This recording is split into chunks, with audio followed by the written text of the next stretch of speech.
तो पुण्यात्माओं, जब तक हम सत्संग में नहीं आते इतने हम गोबर के भूंड बने रहते हैं। गोबर का भूंड देखा होगा आपने, ना देखा हो तो बताता हूं। एक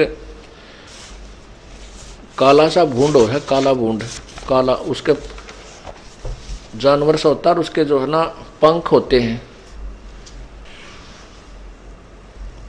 और वो क्या करता है, जैसे खेतों में हमने विशेषकर देखा, क्योंकि दास का जन्म किसान परिवार में हुआ, तो वहां खेतों में हमने क्या देखा, जैसे पशु कहीं चारा चरते चरते घूमते फिरते चौथ कर देते, अपना गोबर कर डाल देते थे, टट्टी कर देते थे, तो वो गोबर वहां पड़ा रह जाता था रात में। सुबह हम देखते थे तो उसमें से भूंड, ये काले भूंड होते हैं भंवरे जैसे, वो उस गोबर के ऊपर और रेता ला के, रेत मिट्टी, और उसकी गोली बना लेते थे, छोटी छोटी टेबलेट टाइप, गोल गोल गोल गोल, ये जो खुरमिया कैसी, और उसको अपने पंजों से ऐसे लुढ़का लुढ़का कर अपने अपने महल में ले जाते, उस बिल में। और वो कभी उस गोली का ऊपर न आप गिर जाए, फिर उठ कर फिर धकाओ, फिर कुला करता, यानी इतनी प्रयत्न करके उस गोबर ने उठा उठा कर बिल में ठोक रहा है। कहीं उसको ये चिंता है कि कहीं ये गोबर खत्म ना हो जाए, फटाफट अपने घर में धर ले, अपने घर में रख ले इसने गोबर ने। तो ये जो आज माया पुजारी जीव हैं, जो धन इकट्ठा कर करके बैंक में धरे हैं, कि तो और सोना खरीद लिया, कि तो शेर खरीद लिए, भगवान भजना छोड़ दिया, फिर वह गोबर के भूंड बनाए जाते हैं, वो भूंड बनाए जाते हैं और वो गोबर इकट्ठा करके ले, उनकी वृत्ति वही रहती है, लूट ले फटाफट कर दे, गोबर कम हो जाए, और उसको न भर ले अपने घर में।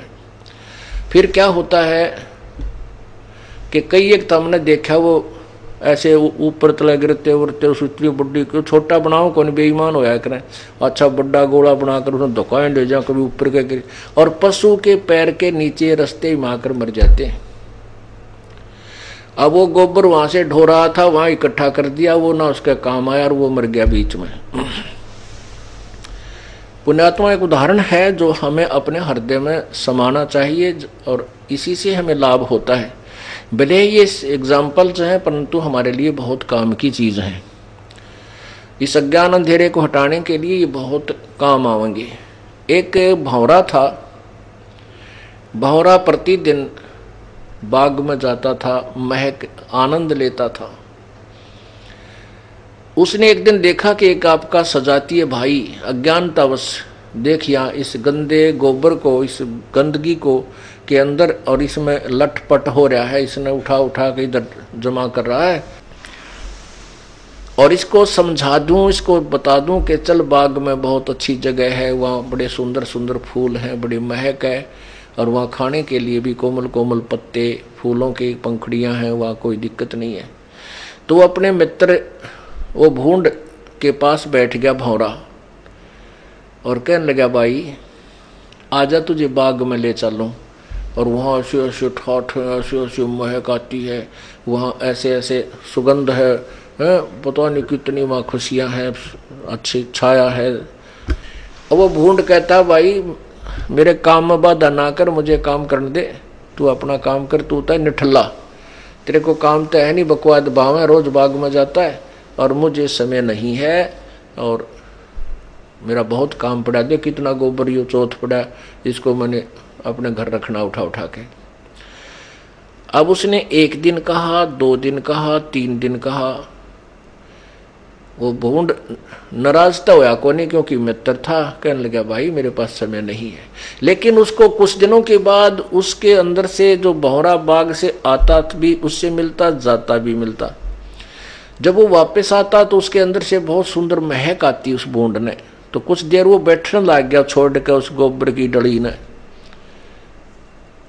और फिर ये कह देता, भाई समय नहीं है, बात है तेरी ठीक है। कहने का भाव ये है कि एक दिन उसने स्वीकृति दे दी, चल भाई तू रोज कहता है तो आज तेरे बाग ने भी देखा हूं, बगीची ने। उस भूंड ने कहा, बौरे ने कहा, भाई तेरे काम ने मैं करवा दूंगा बाद में आके न, यदि कोई काम में तेरे को दिक्कत आती है, भाई कोई हानि है तो मैं पूरी करवा दूंगा, तेरी मदद करा के तेरे शेष काम ने कल मैं पूरा करवा दूंगा, तुम मेरे साथ एक बार चल पड़े। अब भूंड ने सोचा भाई ये तेरा मित्र भी है और तेरे काम की पूर्ति करवा भी देगा, क्योंकि ये झूठा आदमी नहीं है। तो उसने सोचा कि ले चल आज तेरा बाग ने देख का हूँ। तो वहाँ चला गया उसने, क्योंकि अभी तक तो गंदगी में माथा मारे था। वहाँ जाकर देखा बगीचे में तरह तरह के सुगंधित फूल खिले हुए। अब भौरा भी अपने अलग से फूलों पर महक ले रहा है और भूंड जाकर बैठ गया एक फूल पर। उसने तो पहली बार देखा था ये आनंद, और उस फूल पर इस ऐसा बैठ गया कि उठना जल्दी नहीं करा उसका।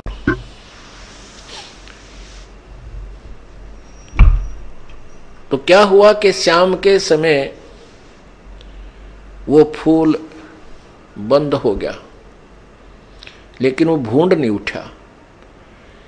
वो भौरा तो आ गया, क्योंकि उसको देखा एक दो जगह घूम के तेरा मित्र तो पता नहीं कहाँ गया। उसने देखा कि ये फूल बंद हो गए, शायद यो प्रेमी इसके अंदर ही बंद हो गया।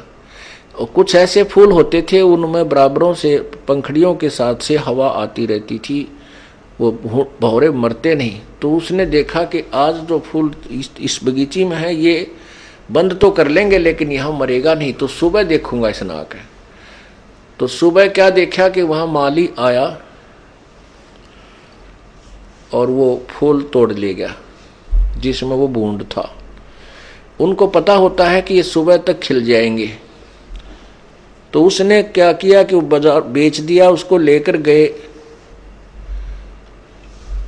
उस दिन राजा का कोई समारोह था और राजा के कोई लड़का होया था, राजा के महल में उसको डाल दिया गया, मतलब ऐसे आदर के साथ कहीं सजावट के स्थान पर लगा दिया। फिर थोड़ी सी देर के बाद वो जब उनका काम पूरा हो गया उसको उठा करके दरिया में बहा दिया। पूजा के काम में लिया गया था, फिर वहां दरिया में बहा दिया और वो भूंड उस फूल में बैठा। वो फूल तो खिल चुका था, भूंड ना उठा और वो फूल बहता हुआ जल में जा रहा है। तो वो उसका मित्र बौरा ढूंढ रहा, उसने भाई कित गया तो डब्बी मर गया तेरा, आज मित्र खो गया, घर वाले भी कुटेंगे का अच्छा ले गया तू उसको सत्संग में बाग में और वो खो दिया तने। उस चिंता में इधर उधर घूम रहा था, उसने देखा कि भाई ये फूल को कहीं प्रयोग हुआ है तो दरिया में डाला करें, धार्मिक लोग ही ले जाते हैं। तो वो दरिया के ऊपर घूम रहा था, उसने फूल के ऊपर वो बूंद देखा, ने बोला मित्र आ जाए तो उठ ले इस पर। पौरा ने बूंद बोला रहा, बोल रहा मत आनंद सा रहा है, छेड़ा ना, यहीं पर रहने दे मुझे। वो बोला डबी भगत मरेगा तो इसमें डूब गए और दरिया में आ गया, आजा तू उठ और बाग में चलेंगे दूसरे में। फिर वो उठ कर उड़ा और बाहर आया। तब उस भौरे ने बताया कि बोल मैं के झूठ बोला करता भाई। उन्होंने बोला नहीं आप तो कति ठीक कहा करते। तो भौरे ने कहा कि देख आज तेरी कहाँ कहाँ तू राजा के महल में भी घूमया एक दिन के आने में है, और भाई या दरिया भी ना देखी होगी, इसके दर्शन हो गए। कहने का भाव ये है पुण्यात्माओं, अब बहुत से भक्त हैं, बहन बेटियां भाई हैं, वो कहते हैं कि पहले तो हम बेमतलब जो ना दुखी हुए रहा करते, तीन भैंस बांध रहे थे, गोबर में गोबर सारा दिन सांस नहीं आवा था, वो दूध बेच दे और दूध बेचेंगे तो थोड़ा बहुत पानी भी मिलाएंगे, या कुदरती बात है क्योंकि लोग है पूरा ना पट्टे।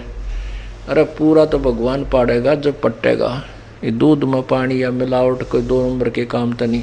तो उधर से एक भैंस नए दूध ना हो बनवाने 1 साल, वह आधी पूंजी में चली जा, हो गया बराबर काम। या कोई बीमार होगी या मृत्यु को प्राप्त हो जाती, फिर दूसरी जोड़ते कि धन कमावांगे। वो धन तो मिलना उतना ही है जो तेरी किस्मत में लिखा हुआ। धन तुझे चाहिए तो मालिक के चरणों में आओ, कहते जय तुझे राजपाट कुछ चाहिए हमरा धर ले ध्यान, तेरे को ये भी हम ही दे सकते, परमात्मा ही एक्स्ट्रा दे सकता, तेरे भाग में कोई ना। तो अब वो प्यारी आत्मा बहन भाई बेटियां अब जब सत्संग सुन लिया, यहाँ आते हैं रह रहकर, अब नो कहो तेरा गजब हो, खाम का गठड़ी है दुख की गठड़ बांधे फिर रहे थे, और बेमतलब परेशान हो रहे थे। बढ़िया काम चल रहा है, घर में बरकत होनी शुरू होगी, बीमारी हटगी है और ठीक भक्ति का समय भी मिल जाता है और अपना काम भी करते हैं। तो ये सत्संग एक बाग बगीचा है। और जो परमात्मा के दरबार में नहीं आते वह गोबर के भूंड हैं, वो माया जोड़न पर लगे रहते हैं।